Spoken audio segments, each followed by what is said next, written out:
नमस्कार, आप देख रहे हैं न्यूज पत्र। मेरा नाम है विनोद शर्मा। यूपी में निकाय चुनाव को लेकर जो अटकलें थी वो खत्म हो चुकी हैं। यूपी में निकाय चुनाव की अधिसूचना बहुत जल्दी जारी होने जा रही है। ये हम इसलिए कह रहे हैं क्योंकि यूपी में जो ओबीसी आरक्षण को लेकर एक टीम गठित की गई थी, उस टीम ने शुक्रवार को मुख्यमंत्री योगी को अपनी रिपोर्ट सौंप दी है। और अब कहा यह जा रहा है कि अप्रैल के महीने में उत्तर प्रदेश में जो नगर निगम नगर पालिका के निकाय चुनाव हैं वो संभव है कि वो करवाए जा सकते हैं। और यूपी में जो निकाय चुनाव को लेकर लगातार रास्ता बाधित चल रहा था, अटकलें लगातार बनी हुई थी और नेताओं की धड़कनें तेज थी, लेकिन अब ये रास्ता पूरी तरीके से साफ हो चुका है। और यूपी में निकाय चुनाव को लेकर जो ओबीसी आरक्षण पर सवाल उठे थे और ओबीसी आरक्षण को लेकर जो एक टीम गठित की गई थी, उस टीम ने शुक्रवार को के शर्मा जी के साथ उत्तर प्रदेश के मुख्यमंत्री योगी आदित्यनाथ जी को अपनी जांच रिपोर्ट सौंप दी है। अब हाई कोर्ट में ये पूरा मामला गया तो हाई कोर्ट ने इस ड्राफ्ट को रद्द कर दिया। ओबीसी आरक्षण वाले ड्राफ्ट को जो सरकार ने बनाया था, उस नोटिफिकेशन को रद्द कर दिया गया और सरकार को ये कहा गया कि आप 31 जनवरी तक बिना किसी ओबीसी आरक्षण नोटिफिकेशन ड्राफ्ट के आप चुनाव करवाइए। यानी कि पहली प्रक्रिया में जो 2017 में चुनाव हुए थे उसी प्रक्रिया में आप चुनाव कराएं।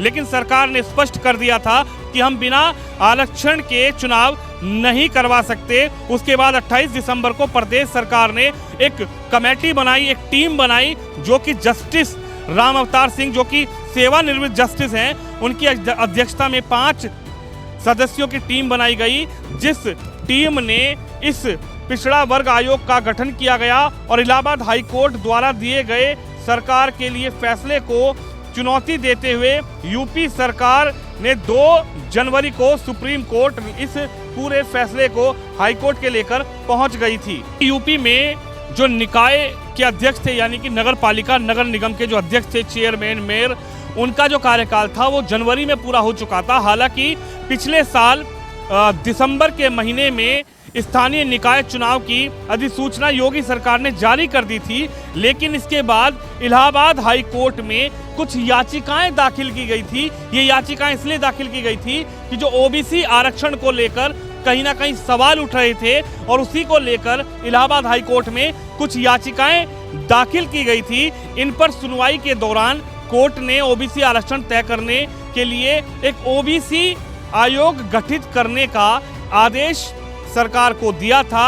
और उसके बाद जब ये ओबीसी आरक्षण आयोग गठित किया गया, उसके बाद जब शुक्रवार को एक मीटिंग हुई, शुक्रवार को एक बैठक हुई उत्तर प्रदेश के मुख्यमंत्री योगी आदित्यनाथ के साथ, तो उस आयोग ने अपनी जो रिपोर्ट है वो मुख्यमंत्री योगी को सौंप दी है। उत्तर प्रदेश में निकाय चुनाव को लेकर योगी सरकार ने 5 दिसंबर 2022 को शहरी निकायों में ओबीसी आरक्षण को लेकर एक ड्राफ्ट नोटिफिकेशन जारी किया गया था, लेकिन ट्रिपल टेस्ट के मानकों की अनदेखी का लगातार आरोप सरकार पर लग रहा था। इसे हाई कोर्ट में फिर चुनौती भी दी गई और हाई कोर्ट ने 27 दिसंबर को इस ड्राफ्ट नोटिफिकेशन को रद्द करते हुए 31 जनवरी तक बिना आरक्षण के चुनाव करवाने के हालांकि सरकार को निर्देश भी दिए थे, क्योंकि कहा गया था कोर्ट ने कि अगर आपको चुनाव करवाना है, योगी सरकार को चुनाव करवाना है, उत्तर प्रदेश गवर्नमेंट को चुनाव करवाना है, तो इस आरक्षण के बिना, यानी कि जो नोटिफिकेशन गवर्नमेंट ने जारी किया था, जो योगी सरकार ने जारी किया था,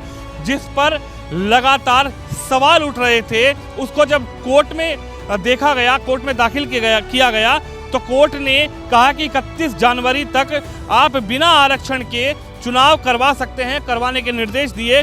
लेकिन सरकार को यह भी कहा गया कि सरकार स्पष्ट करे कि क्या वो 31 जनवरी तक चुनाव करवाएगी। लेकिन सरकार ने स्पष्ट किया था कि बिना आरक्षण चुनाव नहीं करवाया जाएगा।